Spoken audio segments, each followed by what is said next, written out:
Senang sekali berjumpa Anda di video Bible Everyday ini. Dan kita akan terus lanjutkan pelajaran rohani kita. Kita akan belajar dari 2 Samuel pasal yang ke-18. Dari judul perikopnya kita bisa menebak cerita ini kemana arahnya. Dan ketika kita membaca dengan tuntas, maka kita akan belajar beberapa hal yang penting dari ayat-ayat ini. Absalom terpukul kalah dan mati. Tuhan menyatakan keadilannya. Bagaimanapun juga kerajaan yang sah, yaitu kerajaan Daud, tetap dikokohkan oleh Tuhan. Absalom yang mengkudetanya akhirnya mati. Dan kabar kematian Absalom ini disampaikan kepada Daud. Sekarang kita akan coba lihat bagaimana respon Daud ketika Absalom mati. Pada waktu itu sesungguhnya Absalom itu menjadi musuh daripada Daud, sekalipun Absalom adalah anaknya sendiri. Tapi bukankah Daud terusir dari istananya? Bukankah gundik-gundik Daud ditiduri oleh Absalom? Bukankah Daud terancam mati karena dikejar-kejar oleh Absalom dan pasukannya? Dan sekarang Tuhan menyatakan keadilannya, membela Daud, dan Absalom mati. Bagaimana respon Daud ketika mendengar kabar kematian Absalom? Ayat yang ke-33.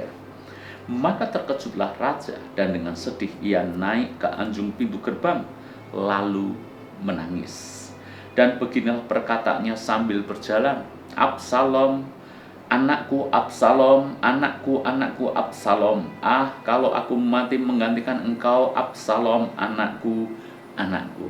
Dan saudara-saudara, Daud menjadi sedemikian sedih. Sebelumnya Daud sudah berpesan kepada Yoab, sesungguhnya Absalom jangan sampai dibunuh. Tapi nyatanya toh Absalom dibunuh dan mati. Saudara-saudara, kabar itu datang kepada Daud dan Daud menjadi sedemikian sedih. Kesedihan Daud tentu saja bukan pura-pura. Bagaimana mungkin sejahat-jahatnya anak, seburuk-buruknya anak, Absalom toh tetap anak daripada Daud.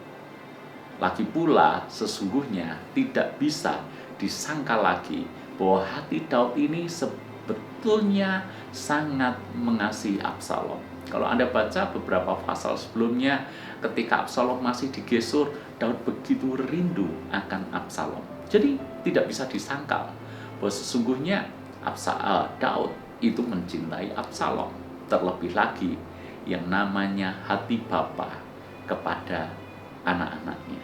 Dan saudara-saudara, kita akan coba belajar, membayangkan, merenungkan apa yang dialami oleh Daud. Kesedihan Daud itu sungguh masuk akal, sekalipun yang memusuhi dan mengkudeta adalah anaknya sendiri. Hati Bapa itu tidak bisa disangka lagi.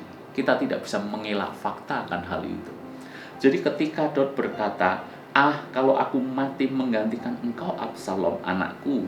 Saudara-saudara, bahkan Daud pun berkata, kalau bisa dia yang mati saja menggantikan Absalom. Saya percaya bukan kata-kata basa-basi. Saya percaya inilah hati Bapa kepada anaknya. Dan kita akan bahas tentang hati Bapa. Saudara-saudara, kalau kita membaca tentang perumpamaan Tuhan Yesus tentang anak yang hilang, maka Anda akan melihat seperti itulah hati Bapa. Si bungsu jelas-jelas dalam tanda kutip melakukan hal yang sama dengan Absalom, mengkudeta bapaknya sendiri. Bagaimana tidak? Bapaknya belum mati, tapi dia sudah meminta bagian warisannya. Dengan kata lain, dia ingin bapaknya segera mati. Atau mungkin dia tidak peduli akan hal itu, yang penting dia dapat warisan. Dan saudara-saudara, ketika si bungsu ini keluar dari rumah, hidup berfoya-foya, hilang entah kemana. Perhatikan seperti apa yang dilakukan oleh bapaknya.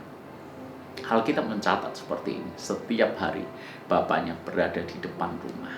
Kenapa berada di depan rumah? Tentu saja untuk menunggu pulangnya si anak yang terhilang itu, menunggu si bungsu datang kembali. Bahkan ketika dia melihat dari kejauhan si bungsu datang kembali, maka lihat reaksi, respon pertama itu justru datang daripada si bapa. Si bapa tidak menunggu si bungsu menghampirinya, tetapi yang dilakukan oleh bapa itu adalah dia tidak tahan lagi, sehingga dia berlari, dia hampiri anaknya yang terhilang itu, dia peluk. Dan tidak hanya sekedar memberikan maaf ampun, tetapi si bapa ini mengembalikan si bungsu pada tempat yang seharusnya, pada status yang seharusnya. Bahkan sekalipun si bungsu ini berkata kepada bapaknya untuk dijadikan hamba saja, tetapi bapaknya memulihkan statusnya. Dia membuatkan pesta besar buat anaknya yang hilang itu. Itu hati bapa. Maka tangisan Daud ketika mendengar kematian Absalom itu sangat bisa kita pahami bersama-sama. Yang kita bisa pelajari adalah hati Bapa di sorga juga seperti itu.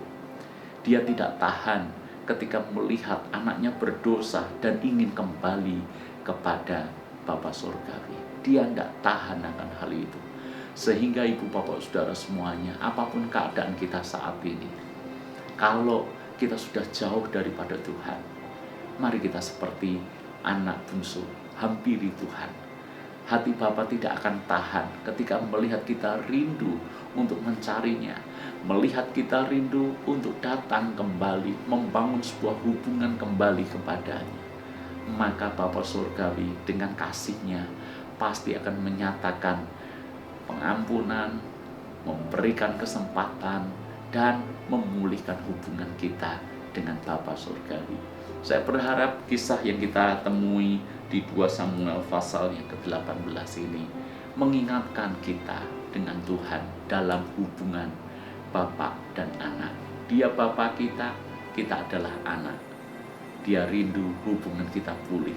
Dia rindu kita memiliki hubungan yang indah bersama dengan Bapa.